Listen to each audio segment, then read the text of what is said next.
We're joining you on Facebook this morning to talk to you about fostering for Islington. My name is Min. I'm one of the social workers in the fostering team at Islington Children's Services, and this is my colleague Maggie, who's a foster carer with Islington. Hi, good morning to you all. Maggie and I today are going to have an informal session where we're going to give you some insight into what is fostering and what fostering for Islington is all about. I just wanted to give you a couple of reasons why you may choose Islington to start off. Islington Children's Services has been rated outstanding by Ofsted. That means we're committed to giving children and young people a fair chance and the best possible start in life. And because we're a council, that means we're a non-profit organisation. That means we can put children's welfare before profit. So Maggie and I are going to talk to you about what is fostering, a little bit about what foster carers do, what you can expect from Islington as a foster carer, and the process of becoming a foster carer. So let's start with what is fostering? Okay, so all children who enter the fostering system, they come under the care of their local authority. Children can become looked after for a whole number of different reasons, usually quite complex ones. It could be due to being abused or neglected. It could be due to reasons such as parental ill health, or maybe a young person doesn't have a parent or a guardian in the UK, in the case of a young person who's seeking asylum in the UK. So fostering is looking after that child or young person in your own home. And sometimes we need foster carers to look after children and young people for a short time while we work with their families to sort things out. Other times we need carers to care for children long term. That's until the young person can live independently. Maggie, you might have some experience of this, short term and long term fostering. Yes, I have me. I've looked after children short term, respite for other carers. Um, and I've also taken children in an emergency and been told, oh, they'll probably be with you just 48 hours. And 6 years later, they were still here, which I'm happy to say because they were delightful. But we never know how it's going to go because there's so many circumstances. Oh, thanks, Maggie. That's really helpful, actually. So as well as mainstream caring, we've got a number of different schemes in Islington, such as respite fostering, looking after children with disability, and supported lodgings, which is supporting young people who aren't quite ready to live independently. Maggie, could you talk a little bit about supporting young people to live independently? Yes, I've actually done that with two of my teenagers. And we started by we would do cooking together and then we'd sit down and eat that lovely meal. I would show them how to use the washing machine, the iron, all the things that when they do leave one day they'll need to do. Simple things like changing a light bulb. Although it sounds so simple, if you've never done it, it isn't simple. Um, and then I would learn them how to budget. So we'd open a bank account and I would show them how to get a direct debit, how to set up standing orders, how to budget their small amount of money that they'll actually be getting when they leave care. Um, and also, sorry, I would show them the educational path, how to apply for college, university. We'd sit and do job interviews together because that's all the challenges they're going to face. So if they can have a rehearsal, it just makes the real world easier for them. So that was quite enjoyable both ways. And they learn how to use a hoover, how to just do general things to look after themselves so that when they leave one day, it isn't a big shock. They actually will be well prepared in looking after themselves. and I will always be here in the background should they need me. They can just knock on the door or call me. So it's ongoing support that never ends, like you would for your own family. Yeah, definitely. You know, a young person needs those independent living skills, and I guess it can start from quite young, really, can't it? It's something that you would do all the Yes, way through. Yeah. yes. Well, a young person I've got at the moment who's now 14, when he come, he was 12 and a half, and he'd never changed his own bed or hoovered Mm. or anything. So now I just say, oh, today's the day we're going to do the bed changing, and he'll change his bed, hoover the room, dust the room, and then he feels really good because Yeah. that's one thing he liked, was a lovely clean bed to sleep in.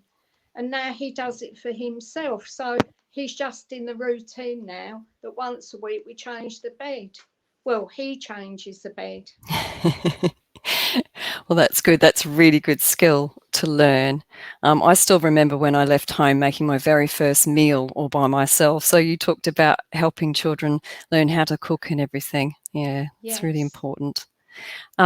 What we really need at the moment in Islington is people who can look after teenagers and siblings. Maggie, I know you started out caring for the younger ones, and I do often hear from people who are thinking about becoming foster Mm. carers. They're like, oh, I don't know about looking after teenagers. So I don't know if you could share a little bit about your experiences of that. Well, well, actually, Min, I started off with as young as 4 years of age, 4 and 5-year-old. And then when they moved on, I actually took a teenager for the first time. This teenager had no English, so that all had to be learnt. And it turned out quite amazing because within 6 months they could speak English, thanks to our virtual school and all the support the children get from Islington. Um, and also, they stayed with me till recently, a few months ago. So they was with me 6 years. I had two of them at the time. And now I've got a teenager again of 14. And I've got to say, it's been just so pleasurable because they were lovely, respectful boys. Mm, And I always think if you show respect, you need to earn that. You will get that back tenfold because our children need they need to retrust again. They need to learn to trust you. And that all takes time. These things never happened overnight, but they did happen because you make them happen. If you're determined and you care and you can nurture these young people, they will really benefit from it, and so will you, because you'll see that reward you get back yeah, from them as they develop and they learn to trust you. And yeah, my teenagers were very kind, and they was troublesome to me. yeah. Well, thanks, Maggie. So you've had positive experiences of looking after Yes, teenagers. yes. Yeah. Oh. One of the things you do need when you are fostering is a spare room, and you need some experience. I'll ask Maggie a little bit about that. It doesn't have to be formal experience. What kinds of Sorry, experiences? Min, I can't hear you. Sorry. Oh, can you hear me now, Maggie? Maybe I'll keep talking and hopefully Maggie's sound will come back.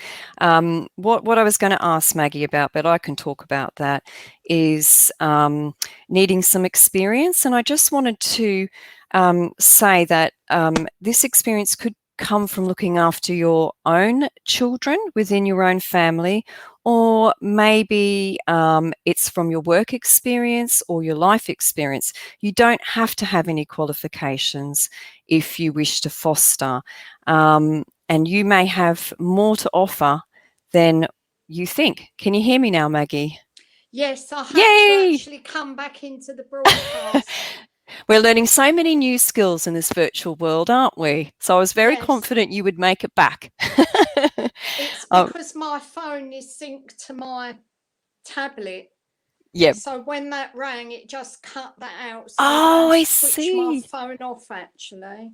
Yeah. I That's apologise, everybody. oh, These are that's the fine. blips of being live. So what we were talking about is just I was sharing with people listening is that you don't need any formal qualifications to foster, that your experience can come from other areas. No, not at all. I mean, I'd say mine came mainly because I'd spent many years working in schools with children of all ages, and I brought up my own family. But I'd say even if you haven't had children of your own or worked in a school, you may have looked after a niece or nephew, or you may just be the type of person that is absolutely fabulous around children. And you may have hidden talents to foster that you never knew you did have. And I'm sure that if you're looking at this recording, then you definitely would like to be around children and possibly look after them and foster. Yep. Yep, definitely. And the other thing is we need carers from all different cultural backgrounds, religious backgrounds. I mean, Islington's very diverse. Maggie, have you cared for children from different backgrounds to yourself? Yes, I have. Different faiths and religions, different cultural to me. For instance, two of my young people, they had a prayer mat that I got for them. Their social worker had a meeting and said that that's what I need to get, so I got that. I also asked them if they'd like me to go to the mosque with them. They also had a flag of their own country pinned to their bedroom wall that made it feel really homely, so that they could think about where they'd come from and their roots, because that is so important. Yeah. And also, I took an interest in their country, so they knew that I was interested in them. I Yeah. wanted to look at the bigger picture of where they'd come from and what their cultures were. Um, and we would sit and look at world maps, a lot of geographical work we done together, because that was very important to them, to know that I cared enough to be interested in where they had come from. And also, I really encouraged them with speaking to their family if Yeah. they had the opportunity, because that's also very important to these children, that they keep in touch with their families if they can. And yeah, I mean, both my teenagers at the time came with no English speaking, as I said earlier.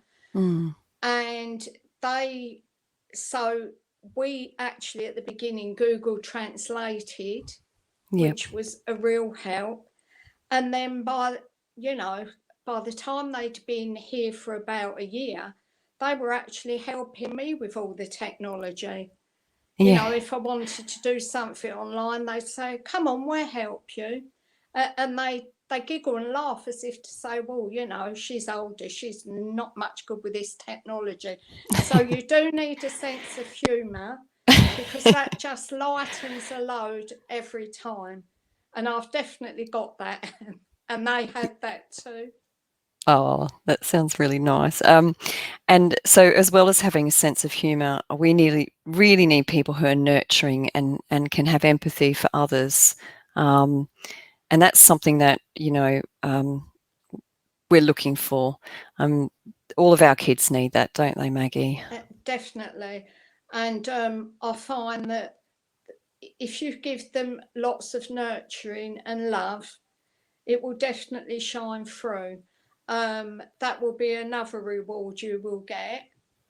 They just, you know, we don't always know the full story of our children, what they've been through. We may never know the whole picture, because as we know, as we grow into adults, sometimes we take this mentally in our head through our lives. Yeah. So we need to always walk in their shoes and think, how would I feel? I always feel that I imagine my grandson sleeping here in a strange house and he never knew me and he was worried what I would be like.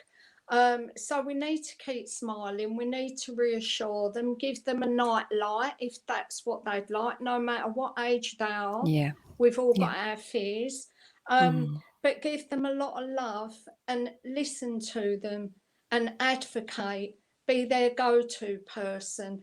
And through experience, I've learnt that even after 3 years, a young person has come and spoke to me about emotions and what they went through and what their journey was to arrive here, that I thought I would never hear that conversation, but because he knew that he could trust me.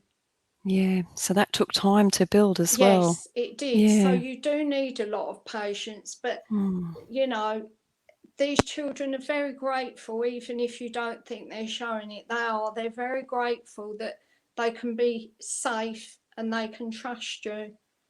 So Yeah. we need to really respect them and care for them and give them a chance that they really deserve, the best we can do for them. Yeah. Definitely. They definitely deserve that, Maggie. Yes. Um, and we welcome people who are single, of both sexes, in a relationship, married. You know, if Yeah, you can nurture and care for a child, um, and have some skills and experience that you can bring to fostering, that's we would like to correct. hear from you. Yeah. Because Islington are not being judgmental or ageist. They just want genuine, kind people that will make a difference to a child's future. That's what they would like. So, you probably have that in tenfold anyway. So if you come forward, you know, We'd it'll love be to hear really from you. good. We would. Yeah. Mm. So, Maggie, I just wondered if you might want to use a little bit of this time now just to share a bit about your fostering journey, your own with the people listening. Maybe how long you've been fostering, how many kids you've cared for, that Yeah. sort of thing. Yeah. Well, I started my journey going to the town hall, which what we're doing today would normally take place at the town hall. Um, and I was really interested and I showed interest and I filled out the application form. And then I got an invite to the Skills to Foster, which runs for approximately 4 days, where you will learn lots of skills about fostering and you will do different scenarios and situations, and you will learn all the different stages um, and things you need to think about to be successful as a carer. And you will also get to know other carers, so you're not on your own, that will start that journey with you. And if after the 4 days of training you think, yes, I think fostering's for me, then you fill in another application form of interest. And if that all goes well, then a social worker will visit you and she will continue to visit you maybe once a week. And during her visit, she will get to know you and your family. She will interview all your family in a very informal way. So you'll all be a group together. Um, she will talk to you as a carer about your life from birth up to the present day, what school you went to, what journey you've took with your life, and that all helps with the decisions that are made. And in this few months, you're getting to know this social worker and you will welcome her into the home because you will feel that she is a part of your life now. You will have a police check that she will guide you through. And then after that, you will go to the next stage, that if you are successful, you will be asked to go to a panel of people. These are made up of all different people: social workers, nurses, a doctor, a school teacher, a magistrate, a manager, all different people. And they will sit with you and ask you why you'd like to foster, and they would have looked at your notes, and if it's successful, you will be asked, would you like to come and join our team and be a foster carer? From then, you will get a letter of approval in the post, and then you will be on our waiting list to take a child or children. So it is quite straightforward. It is all done within a few months, as quick as it can be managed. And it seems a lot, but in actual fact it isn't a lot, and you will quite enjoy this journey as well. I was going to say, how did you find it, Maggie? How did you find the i assessment? found And I found it really nice, because I got to mm, know my assessing social worker. um, she got to know my family, so mm, she knew who I was talking about. I got to hear things about her family too, her children.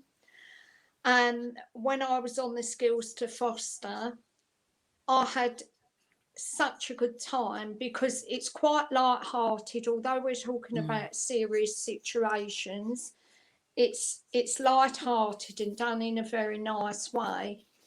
And as I said earlier, you will make friends with other want foster carers that are applying, and you will get to know a lot of the staff, the recruitment staff, and our managing team that run the skills to foster.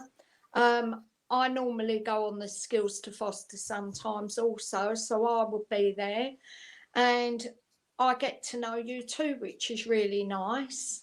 yeah. And I found that really enjoyable, and that really spurred me on to want to do it even more, you Yeah, know. I mean, the skills to foster, I mean, it is virtual at the moment. It's really quite practical, isn't it? It's to prepare new applicants for fostering. So it sort of focus on the practical day-to-day skills that you need. Um, and it is, as Maggie says, it's quite a fun training, where you're with other people who want to foster as well, and you've got a couple of foster carers, a couple of social workers, um, and group activities, and just a real good place to reflect and think about: is fostering right for me, right for my family, my children, and just sort of think through making that decision about whether you want to foster or not, really, isn't it?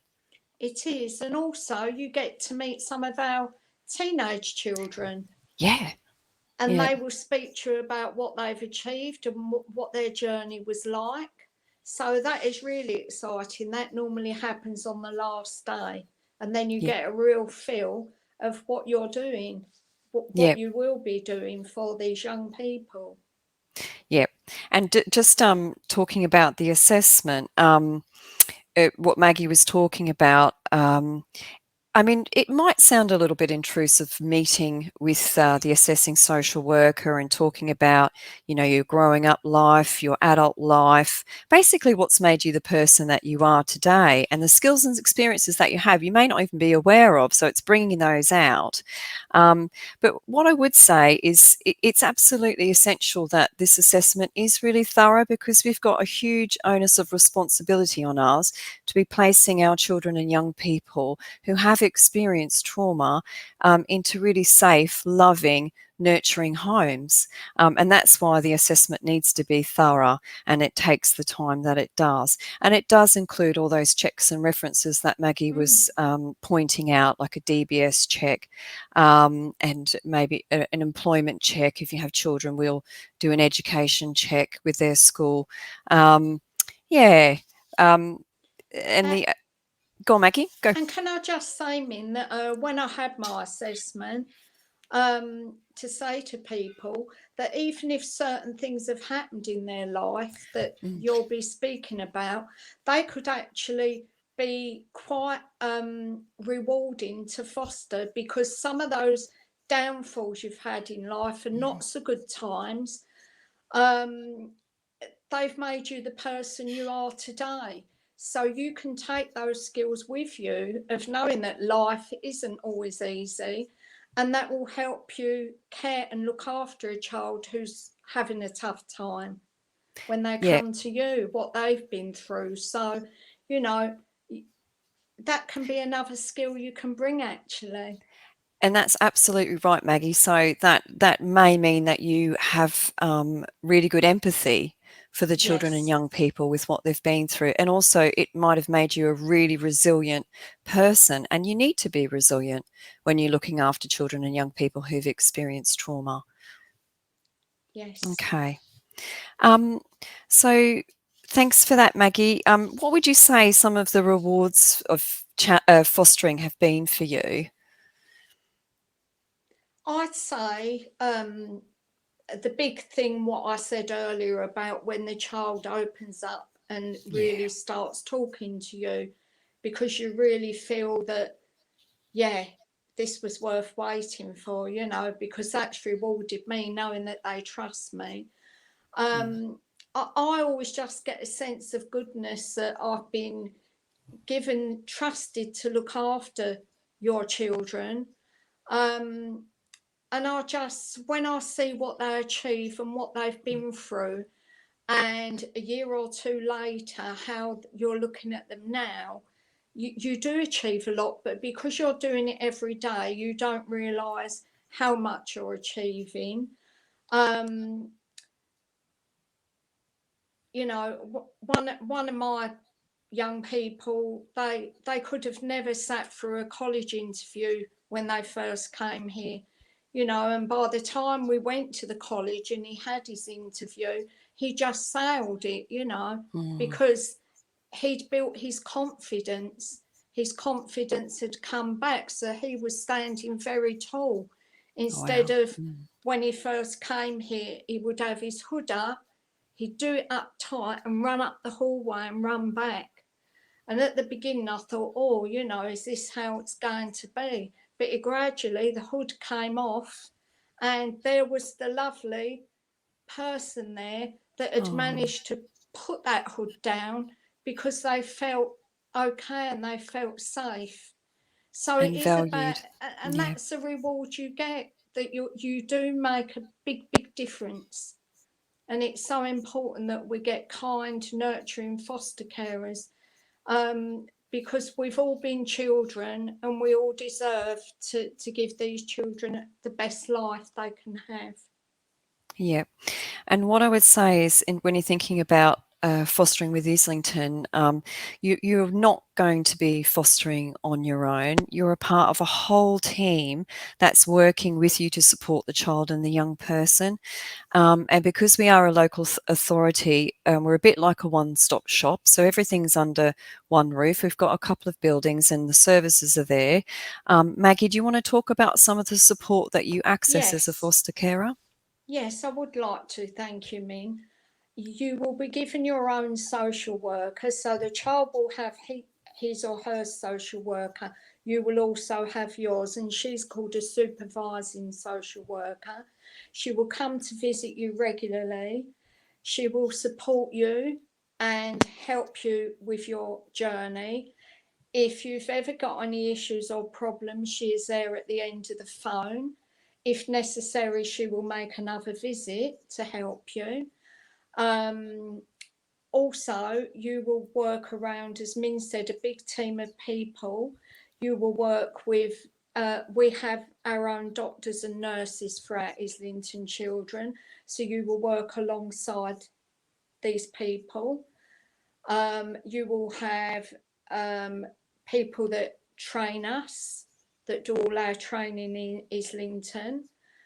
You will have a whole team of social workers that you will get to know. And then there's a virtual school, they're another team. And you will work with a team in education. So that would be the child's virtual school worker, um, the teachers, we have meetings called a PET meeting. It's a pupils premium education, and it's like a fund that Islington put into a pot in the school for a looked after child. And so you will attend the PET meeting with the child and the manager to say how you think that money could be spent. For example, you might say, well, my child needs some more tuition, or my child needs a book to learn Spanish, or perhaps if they've got everything they need, it can go towards their school holiday. So that's another thing we do. We also have an independent foster carers association that is just for our foster carers, and they have regular coffee meetings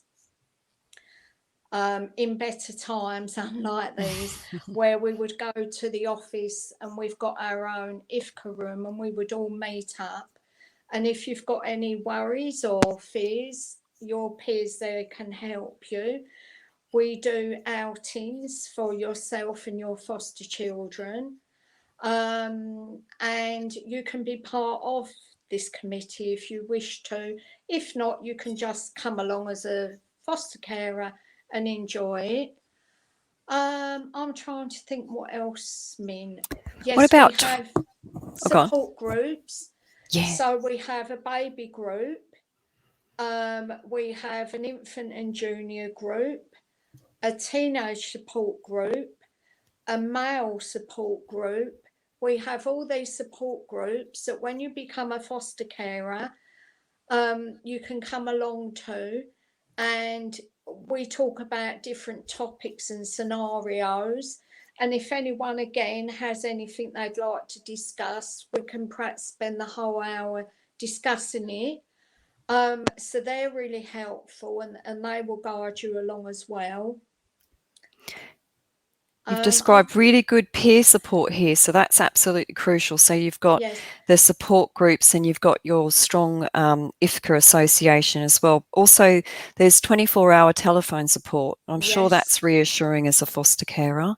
yes, it is. And I've used the 24-hour line for different things, and it can be 10 o'clock at night or 2 o'clock the next morning.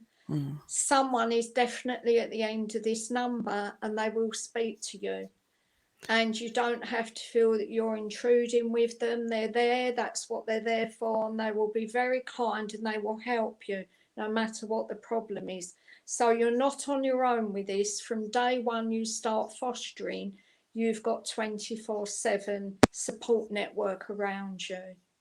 And what I like about that telephone line, it's actually staffed by our staff as well. So it's a social worker from the fostering team who will probably know you and may know the child or young person you're looking after. And that's quite nice as well. It's not a stranger at the end of the phone, it's No. someone you might know.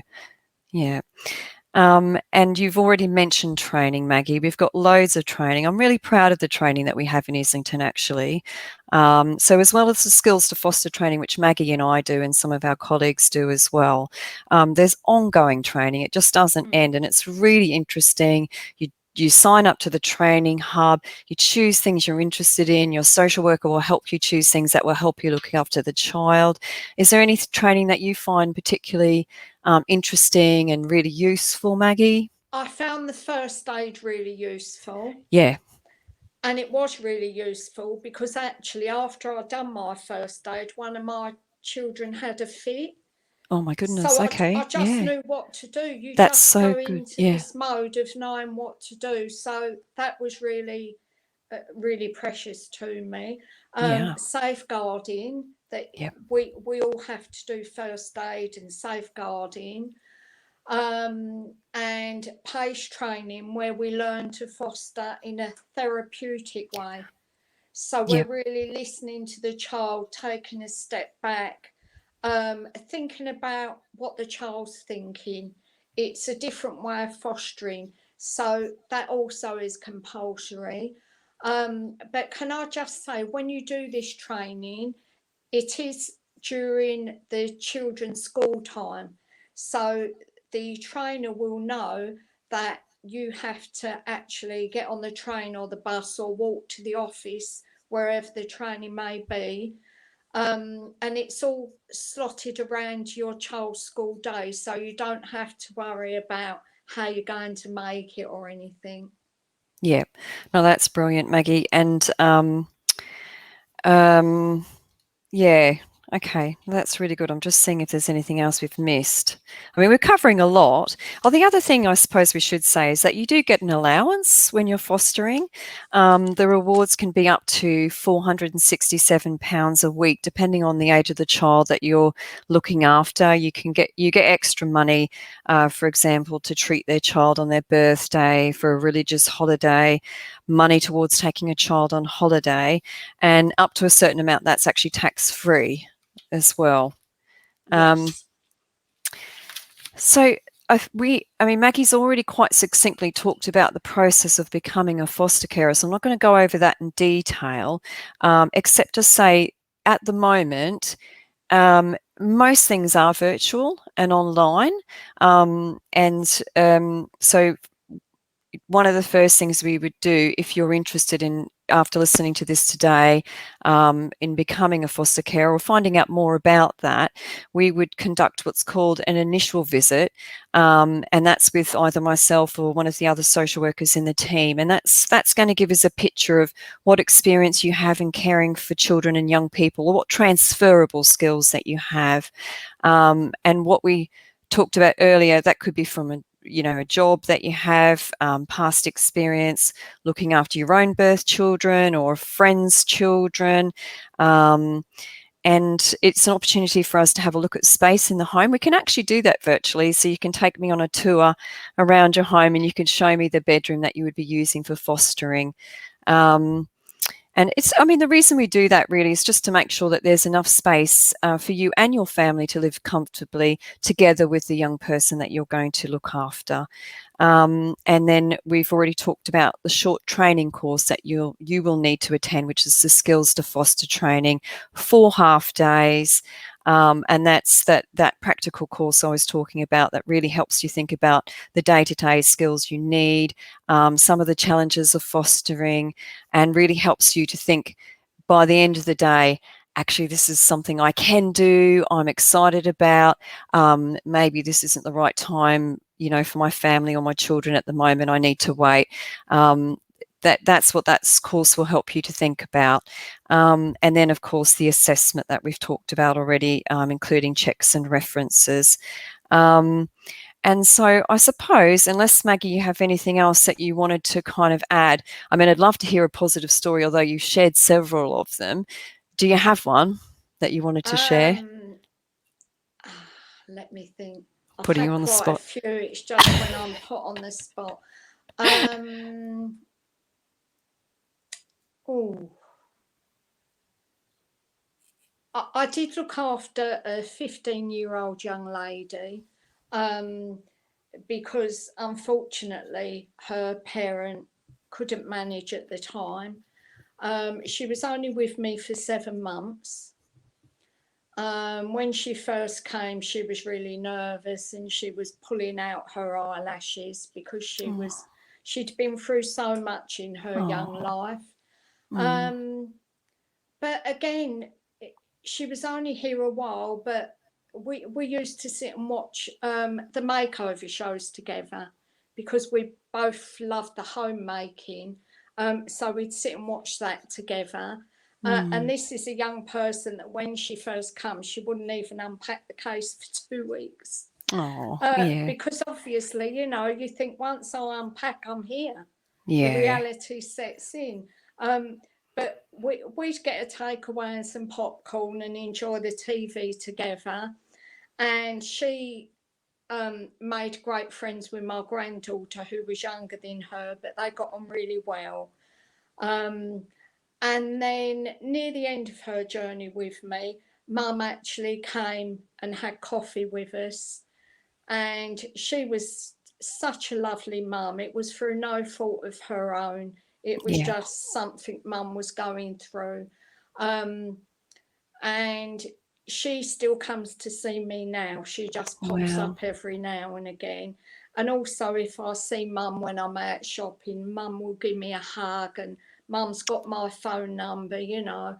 Um, and this young person's getting on really well now. Oh, that's a really positive story, But Maggie. yeah, I think they're all positive, really, these children. It's just their journey, it takes time. Yeah. And I'd just like to cover a blip.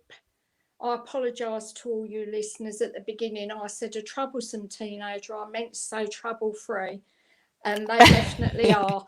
I've got one at the moment who's 14, and he's an angel. So you don't listen to what people say about teenagers, because mine have been wonderful and still are. Yeah, that's definitely something a message I wanted people to hear today, because Yeah, I hear that all the time. It's like, oh, I don't know if I want to look after a teenager. But I hear so many positive stories from yeah, our carers, looking yeah, after because teenagers. they're quite independent. They take Mm, themselves to school. yeah, Yeah, there's a lot going to have a teenager. yeah. Yeah. Oh, thank you, Maggie. Well, I think we've talked about quite a lot today in our session. I really hope that you found it informative and it's helping you take another step in thinking about becoming a foster carer. If you are interested, we would really love to hear from you. Please get in touch. I think you can see the phone numbers and the emails scrolling along the bottom of the screen there. So if you can give us a call, drop us an email. We'd really love to hear from you. Also, from the Facebook page, there's a link to our website as well. Yeah, thanks for listening, everyone. And Yeah, yeah, thank you all very much. I hope we see you soon. yeah. Thank you. Okay, thank you. Bye bye. Bye bye, everybody. Bye bye. Thanks, Maggie.